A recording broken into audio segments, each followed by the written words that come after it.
देखिए last class में अपन ने डिस्कस किया था कि जब एक कंपनी अपने शेयर का जो इश्यू प्राइस है, जो भी आपके शेयर का इश्यू प्राइस है, उसको अगर इंस्टॉलमेंट्स में मंगवाती है, share if issue price is collected in instalment, तो उस केस में क्या एंट्रीज होती है वो अपन ने पढ़ा था। उसके अंदर अपन पहला मेथड पढ़ रहे थे इश्यू एट पार, कि जब शेयर्स इश्यू होंगे पार पे तो क्या एंट्री होगी। तो मैंने आपको एंट्री समझाई थी कि सबसे पहली फर्स्ट एंट्री हम पास करेंगे फॉर एप्लीकेशन मनी रिसीव, तो एंट्री हो जाएगी bank account debit to share application. फिर सेकेंड एंट्री करेंगे अपन शेयर्स को अलॉट करने की, तो एंट्री होगी शेयर्स को अलॉट करने की share application account debit to share capital. उसके बाद हर कॉल को मंगाने से पहले हम उसको ड्यू करेंगे और फिर हम उसको रिसीव करेंगे। तो सबसे पहले जैसे अलॉटमेंट को ड्यू करा, अलॉटमेंट मंगाने तो पहले उसको ड्यू करने की एंट्री पास हो गई share allotment to share capital, फिर हम उसको रिसीव करेंगे बैंक टू शेयर अलॉटमेंट। फिर आपको फर्स्ट कॉल मंगानी है तो पहले आप फर्स्ट कॉल को ड्यू करोगे share first call to share capital, और फिर फर्स्ट कॉल को रिसीव करोगे bank to share first call. ऐसे आपको सेकंड कॉल मंगानी है तो पहले आप सेकंड कॉल को ड्यू करोगे share second call account debit to share capital, और फिर आप सेकंड कॉल रिसीव करोगे bank account debit to share second call. ठीक है ना। तो हर कॉल को मंगाने से पहले हम उसको ड्यू करते हैं और फिर हम उसको रिसीव करते हैं। ये जो शेयर एप्लीकेशन अकाउंट है, शेयर अलॉटमेंट अकाउंट है, या शेयर फर्स्ट कॉल अकाउंट या शेयर सेकंड कॉल अकाउंट, ये सब हमारे रिप्रेजेंटेटिव पर्सनल अकाउंट होते हैं जो किसको रिप्रेजेंट करते हैं, हमारे इन्वेस्टर्स, हमारे शेयर होल्डर्स को रिप्रेजेंट करते हैं। तो हर कॉल को मंगाने से पहले हम अपने शेयर होल्डर्स को अपना डेटर बनाते हैं ड्यू डेट पे, और फिर उनसे हम क्या करते हैं, जो भी अलॉटमेंट फर्स्ट या सेकंड कॉल रिसीव करते हैं। राइट। तो आपने कॉपी में लिखा होगा case B, if issue price is collected in instalment. उसके बाद आपने लिखा होगा method one issued at par. लिखिए अब क्वेश्चन, देखिए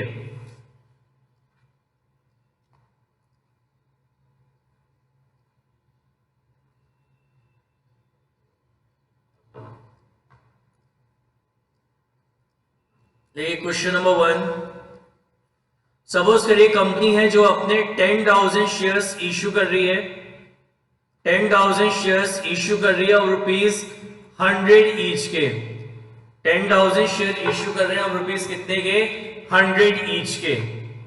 कैसे मंगा रहे हैं, आउट ऑफ 100 हम एप्लीकेशन में मंगा रहे हैं 30 रुपीस, आउट ऑफ 100 हम अलॉटमेंट में मंगा रहे हैं 20 रुपीस, आउट ऑफ 100 हम फर्स्ट कॉल पे मंगा रहे हैं 30 रुपीस, और आउट ऑफ 100 हम सेकेंड कॉल पे मंगा रहे हैं कितने, 20 रुपीस।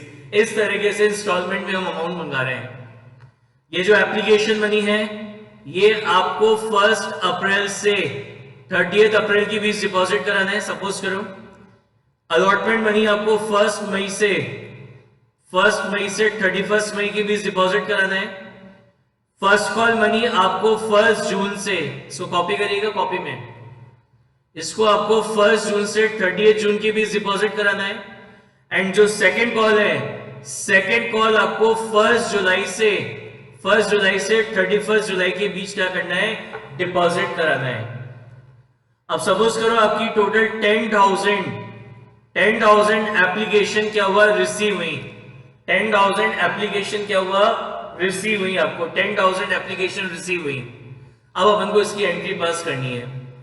तो आपके शेयर का फेस वैल्यू कितना है, 100, और हम 100 के शेयर को 100 में इश्यू कर रहे हैं, मतलब शेयर का भी इश्यू हो रहा है पार पे, और जो शेयर का इश्यू प्राइस है उसको हम इंस्टॉलमेंट में मंगा रहे हैं। अब अपन को इसकी जर्नल एंट्रीज पास करनी है। तो सबसे पहली एंट्री अपन पास करेंगे on the last date of application money receive, that is on 30 April.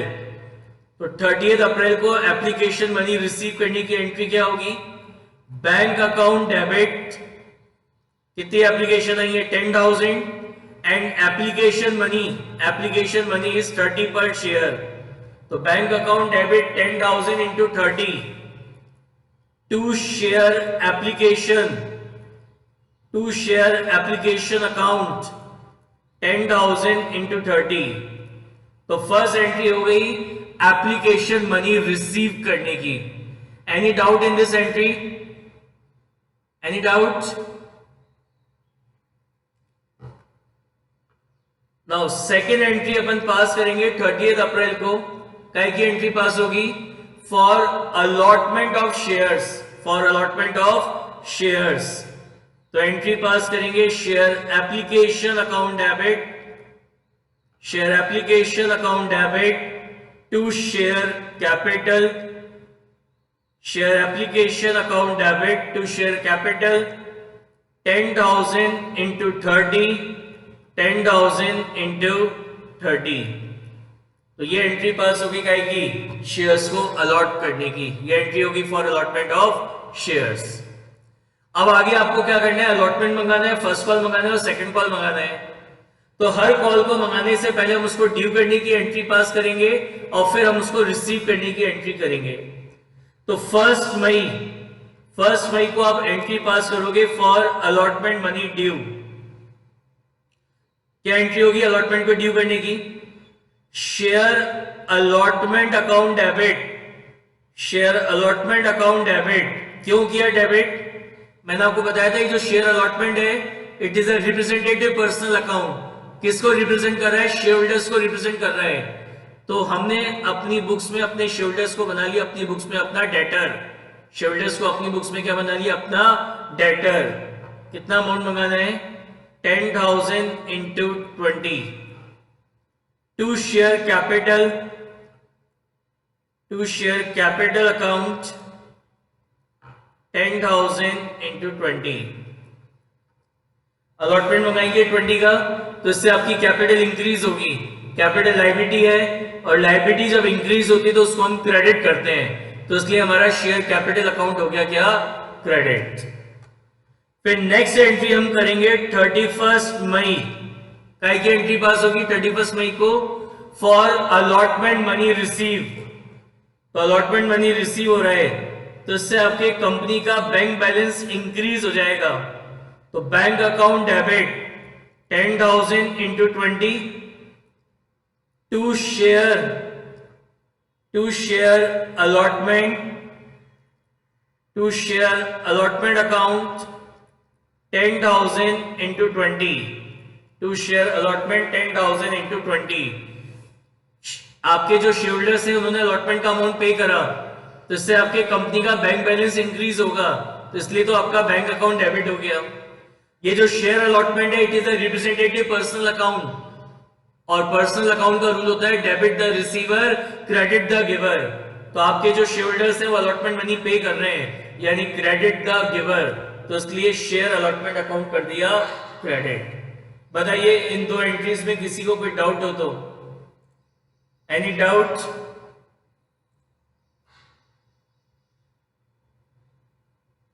Any doubt? Fourth entry मैंने आपको बताई अलॉटमेंट मनी रिसीव करने की करी है कि आपके जो शेयर होल्डर्स हैं उन्होंने अलॉटमेंट मनी पे करा तो इससे आपके कंपनी का बैंक बैलेंस इंक्रीज हो गया। एंड बैंक भी आपका पर्सनल अकाउंट होता है, रूल होता है debit the receiver credit the giver. तो आपका जो कंपनी का बैंक अकाउंट है, आपके कंपनी का जो बैंक अकाउंट है वो आपके शेयर होल्डर से पैसा रिसीव कर रहा है डेबिट द रिसीवर, इसलिए बैंक अकाउंट डेबिट किया। और ये जो शेयर अलॉटमेंट है it is a representative personal account. किसको रिप्रेजेंट कर रहा है? शेयर होल्डर्स को। तो आपके जो शेयर होल्डर्स हैं, आपके शेयर होल्डर्स अलॉटमेंट मनी पे कर रहे हैं यानी क्रेडिट द गिवर, इसलिए शेयर अलॉटमेंट अकाउंट को करा credit. Now clear? Third entry का मतलब है कि अपन ने यहाँ पे अलॉटमेंट मनी ड्यू करा है। हमने अलॉटमेंट मनी क्या करा है? ड्यू करा है। हर कॉल को मंगाने से पहले हम अपने शोल्डर से कॉल मनी मंगाने की एंट्री करेंगे। मंगाने की मतलब उसको ड्यू करेंगे और फिर रिसीव करेंगे। तो ये जो थर्ड एंट्री है ये अलॉटमेंट मनी को ड्यू करने की करी अपन ने। ओके, नाउ अलॉटमेंट आ गया। अब अपन को क्या करना है? फर्स्ट कॉल मंगानी है। क्या मंगानी है? First call. तो सबसे पहले 1 जून को हम अपनी फर्स्ट कॉल मनी ड्यू करेंगे। तो फर्स्ट कॉल मनी ड्यू करेंगे, इसके लिए कौन सा अकाउंट ओपन होगा? एक तो शेयर फर्स्ट कॉल अकाउंट, ये जो शेयर फर्स्ट कॉल अकाउंट है it is also representative personal account. किसको रिप्रेजेंट कर रहा है? शेयरहोल्डर्स को रिप्रेजेंट कर रहा है। तो आपको अपने शेयरहोल्डर से फर्स्ट कॉल मनी मंगाना है, तो आपने अपने शेयरहोल्डर्स को बनाया अपनी बुक्स में अपना डेटर, अपने शेयरहोल्डर्स को अपनी बुक्स में क्या बना लिया? अपना डेटर। तो इसलिए share first call account debit हो गया। कितना मंगाना है फर्स्ट कॉल पे? 30 रुपीज। और ये 30 रुपीज मंगवाएंगे तो आपकी शेयर कैपिटल और इंक्रीज हो जाएगी। तो share capital is a liability, और लायबिलिटी जब इंक्रीज होती है तो हम उसको क्या करते हैं? क्रेडिट। तो टू शेयर कैपिटल 10,000 इंटू 30। तो ये एंट्री होगी फर्स्ट कॉल मनी ड्यू करने की। अब नेक्स्ट एंट्री हम करेंगे ऑन 30 जून, 30 जून को काय की फर्स्ट कॉल मनी रिसीव करने की, फर्स्ट कॉल मनी रिसीव करने की। तो फर्स्ट कॉल मनी रिसीव होगा तो कंपनी का बैंक बैलेंस इंक्रीज होगा, कंपनी का बैंक बैलेंस बढ़ेगा। तो इसलिए हमने बैंक अकाउंट को तो करा डेबिट। कितना अमाउंट मिला? 10,000 इंटू 30। और share holder first call money पे कर रहे हैं तो क्रेडिट किसको करेंगे? शेयर फर्स्ट कॉल अकाउंट को। तो to share first call 10,000 into 30। ये जो शेयर फर्स्ट कॉल है अभी मैंने आपको बताया it is a representative personal account, और पर्सनल अकाउंट का रूल होता है debit the receiver credit the giver.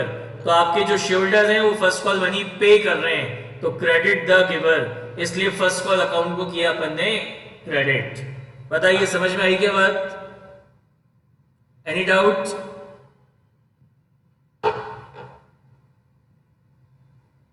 Now next entry हम करेंगे for second call money due, second call पर ड्यू करने की। तो सेकेंड कॉल पर ड्यू करने की एंट्री होगी 1 जून को। क्या एंट्री पास होगी? Share second call account debit. क्यों डेबिट किया? ये जो शेयर सेकेंड कॉल है it is also representative personal account. किसको रिप्रेजेंट कर रहा है? शेयर होल्डर्स को रिप्रेजेंट कर रहा है। तो शेयर होल्डर्स से हमें सेकेंड कॉल मंगवाना है तो हम अपने शेयर होल्डर्स को अपनी बुक्स में बना रहे हैं अपना डेटर। तो शेयर होल्डर्स को बनाया अपनी बुक्स में अपना डेटर। कितना मंगवाना है? 10,000 इंटू 20। और ये मंगवाएंगे तो इससे हमारी कैपिटल इंक्रीज होगी, इससे हमारी शेयर कैपिटल और इंक्रीज हो जाएगी। तो कैपिटल इज अ लायबिलिटी, और लायबिलिटी जब इंक्रीज होती है तो उसको हम करते हैं क्रेडिट। तो टू शेयर कैपिटल 10,000 इंटू 20। ठीक है ना? उसके बाद 31 जुलाई, 31 जुलाई को अपन अब सेकेंड कॉल मनी क्या करेंगे? रिसीव करेंगे। तो एंट्री हो जाएगी बैंक अकाउंट डेबिट, जिससे हमारा जो बैंक बैलेंस है वो इंक्रीज हो जाएगा। तो बैंक बैलेंस इंक्रीज होगा इसलिए बैंक अकाउंट को डेबिट किए करेंगे। And to share second call account, to share second call account 10,000 into 20। Second call account को क्यों क्रेडिट किया? वापस वही बात, it is a representative personal account. Rule होता है debit the receiver credit the giver. तो शेयर सेकेंड कॉल किया, it is a representative personal account. Rule होता है debit the receiver credit the giver. तो आपके जो शेयरहोल्डर है वो सेकेंड कॉल मनी पे कर रहे हैं तो क्रेडिट द गिवर। कितना हो गया? 10,000 इंटू 20। बताइए किसी को किसी भी एंट्री में कोई डाउट हो तो? Any doubt?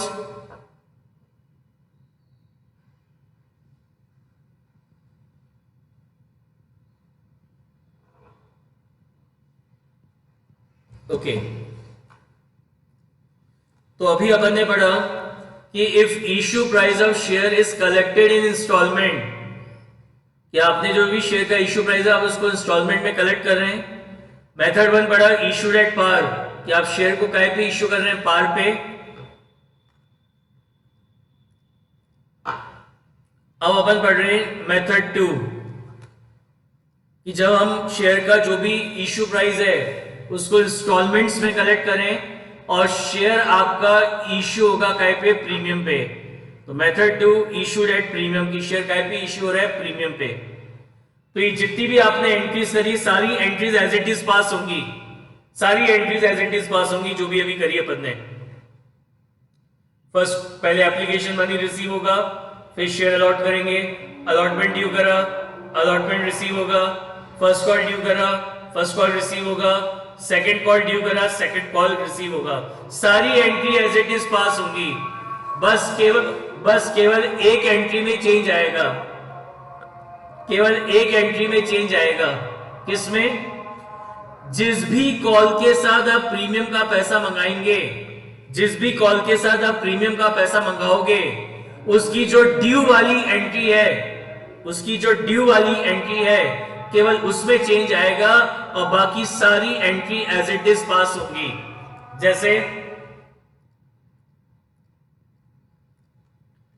सपोज करो आपका 100 का शेयर है, आप उस फेस वैल्यू 100 है और आप अपने शोल्डर से 120 मंगा रहे हैं, यानी शेयर इश्यू हो रहा है काय पे? प्रीमियम पे। अब पहली बात तो ये होती है कि जो प्रीमियम का पैसा है वो किसके साथ मंगाया जाता है? वो एप्लीकेशन के साथ मंगाते हैं, या उसे अलॉटमेंट के साथ मंगाते हैं, या उसे फर्स्ट कॉल के साथ मंगाते हैं, या उसे सेकंड कॉल के साथ मंगाते हैं? किस कॉल के साथ आप इस प्रीमियम के पैसे को मंगाओगे? तो इसके लिए आपके कंपनीज एक्ट में तो कुछ नहीं लिखा हुआ। तो कंपनीज एक्ट में कुछ नहीं लिखा हुआ, इसका मतलब आप फ्री हैं। फ्री है मतलब कि आपकी इच्छा उसके साथ मंगा लो। तो इट डिफर टू कंपनी। तो कुछ कंपनीज इस प्रीमियम के पैसे को एप्लीकेशन के साथ मंगा लेते हैं, कुछ अलॉटमेंट के साथ मंगा लेते हैं, कुछ फर्स्ट कॉल के साथ और कुछ सेकंड कॉल के साथ। और एक और तरीका है, बोले 20 रुपीज है, बोले इस 20 में से हम 5 रुपीज एप्लीकेशन के साथ मंगाएंगे, 5 अलॉटमेंट के साथ, 5 फर्स्ट कॉल के साथ और 5 सेकंड कॉल के साथ। यानी इस प्रीमियम के पैसे को भी हम इंस्टॉलमेंट्स में मंगवा सकते हैं। ये जो हमारा प्रीमियम का पैसा है, इसको भी हम इंस्टॉलमेंट में मंगा सकते हैं। लेकिन अगर आपके क्वेश्चन में बता नहीं रखा कि ये प्रीमियम का पैसा किसके साथ मंगाया गया है, तो साइलेंस के केस में, इन केस ऑफ साइलेंस, हमेशा आप यही अज्यूम करेंगे कि प्रीमियम का पैसा अलॉटमेंट के साथ मंगाया जा रहा है, प्रीमियम का पैसा अलॉटमेंट मनी के साथ मंगाया जा रहा है। In case of silence in the question, अगर क्वेश्चन में बता नहीं रखा कि क्वेश्चन में बता रखा है शेयर को इश्यू किया प्रीमियम पे, लेकिन क्वेश्चन में ये नहीं बता रखा कि इस प्रीमियम के पैसे को किसके साथ मंगाना है, एप्लीकेशन, अलॉटमेंट, फर्स्ट और सेकंड कॉल, तो साइलेंस के केस में आप क्या मानेंगे कि ये प्रीमियम का पैसा किसके साथ मंगाया जा रहा है, अलॉटमेंट के साथ मंगाया जा रहा है। तो मैंने अभी आपको बताया सारी entries as it is pass होंगी, बट जिस भी कॉल के साथ आप प्रीमियम का पैसा मंगा रहे हैं, उसकी जो ड्यू वाली एंट्री है केवल उसमें चेंज आएगा और बाकी सारी entries as it is pass होंगी। तो देखिए क्या लिखा है, all the entries will remain the same except the entry of debt call money in which premium is included will be passed as below। कह रहे सारी entry as it is pass होंगी, केवल जिस भी कॉल के साथ आप प्रीमियम का पैसा मंगा रहे हैं, उसकी जो ड्यू वाली एंट्री है, उसकी जो ड्यू वाली एंट्री है, केवल उसमें चेंज आएगा और बाकी सारी entry as it is pass होंगी। ठीक है ना? क्या एंट्री होगी? Share call account debit to share capital and to security premium. Capital का पैसा कैपिटल में क्रेडिट होगा, प्रीमियम का पैसा प्रीमियम में क्रेडिट होगा। लिखिए, कॉपी में लिखिए, method to issued at premium. लिखो कॉपी में, method to issued at premium.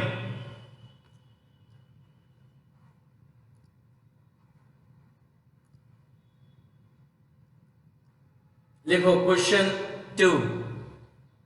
Suppose कोई कंपनी है, वो अपने 10,000 शेयर्स इश्यू कर रही है, 10,000 शेयर्स इश्यू कर रही है ऑफ ₹100 एट ₹150 ईच। 100 के शेयर को 150 रुपीज में इश्यू किया जा रहा है। एप्लीकेशन में मंगा रहे हैं 30 रुपीज, अलॉटमेंट में मंगा रहे हैं हम 50 रुपीज इंक्लूडिंग प्रीमियम ऑफ ₹20। यानी इस 50 में से 30 रुपीज तो आप अपने कैपिटल के मंगा रहे हो और 20 रुपीज आप काय के मंगा रहे हो, सिक्योरिटीज प्रीमियम के। उसके बाद फर्स्ट कॉल पे आप मंगा रहे हैं कितने, 60 रुपीज इंक्लूडिंग प्रीमियम ऑफ ₹30। तो इसका मतलब क्या है, इस 60 में से 30 रुपीज तो आपके कैपिटल के हो गए और बाकी के 30 रुपीज आप काय के मंगा रहे हो, सिक्योरिटीज प्रीमियम के मंगा रहे हैं। और सेकंड कॉल पे मंगा रहे हैं कितने, 10 रुपीज। सेकंड कॉल पे कितने मंगा रहे हैं, 10 रुपीज मंगा रहे हैं। ठीक है, हो गया ना ये 150 करना टोटल।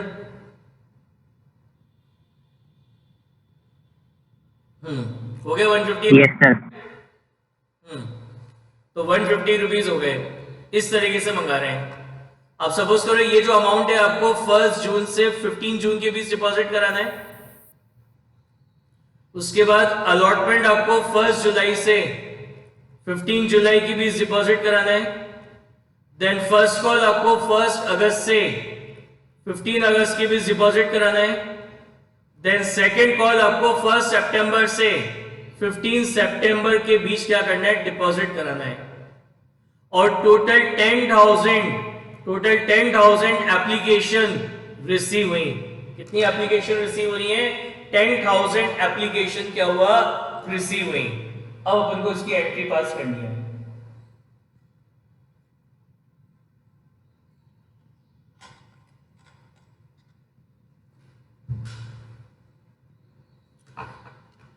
सॉल्यूशन,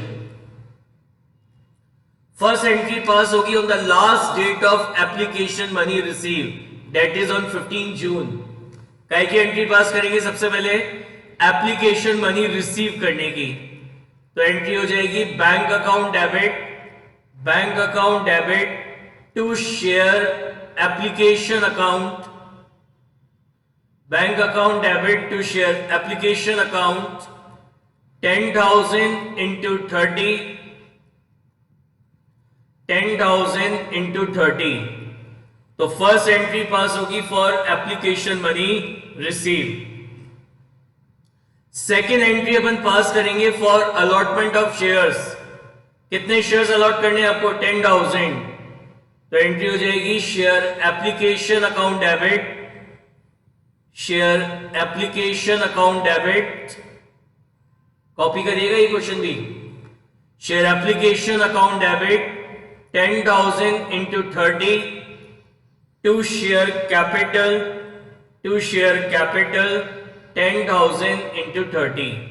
तो फर्स्ट एंट्री हो गई फॉर एप्लीकेशन मनी रिसीव और सेकेंड एंट्री आपने पास करी for allotment of shares. Is it clear?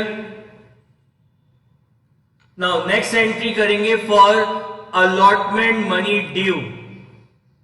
तो अब अलॉटमेंट के साथ आप क्या कर रहे हो, अलॉटमेंट पे 50 रुपीज मंगा रहे हो, तो आउट ऑफ 50 30 तो आपका शेयर कैपिटल का मंगा रहे हैं और 20 रुपीज हम सिक्योरिटीज प्रीमियम का मंगा रहे हैं। तो यानी अलॉटमेंट के साथ प्रीमियम का पैसा मंगाया जा रहा है। तो जब आप अलॉटमेंट को ड्यू करने की एंट्री पास करेंगे तो यहां पे चेंज आएगा। क्या चेंज आएगा? एंट्री होगी share allotment account debit, share allotment account debit 10,000 into 50 to share capital 10,000 into 30 and to securities premium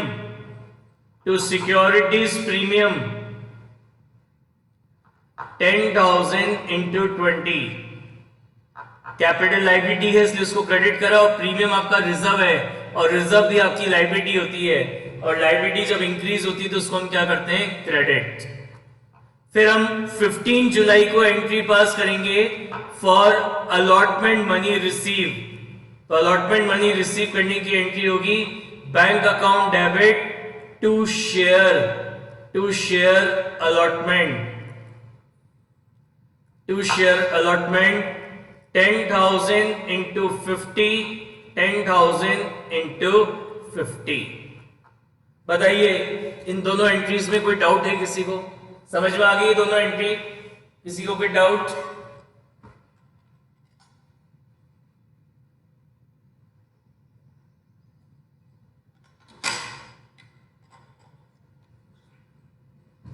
okay, दिया को समझ में आ गई, very good. Now first first call पे हम मंगा रहे हैं 60, तो आउट ऑफ 60 30 रुपीज हमारी कैपिटल के मंगा रहे हैं और 30 रुपीज काय का मंगा रहे हैं, प्रीमियम का। यानी फर्स्ट कॉल के साथ भी आपका प्रीमियम का अमाउंट इंक्लूडेड है, फर्स्ट कॉल के साथ भी हमारा प्रीमियम का अमाउंट इंक्लूडेड है। तो जब आप फर्स्ट कॉल को ड्यू करेंगे 1 अगस्त को, तो यहां पे भी चेंज आएगा। क्या एंट्री पास करोगे फर्स्ट कॉल को ड्यू करने की? Share first call account debit, share first call account debit 10,000 into 60, 10,000 into 60 to share capital, to share capital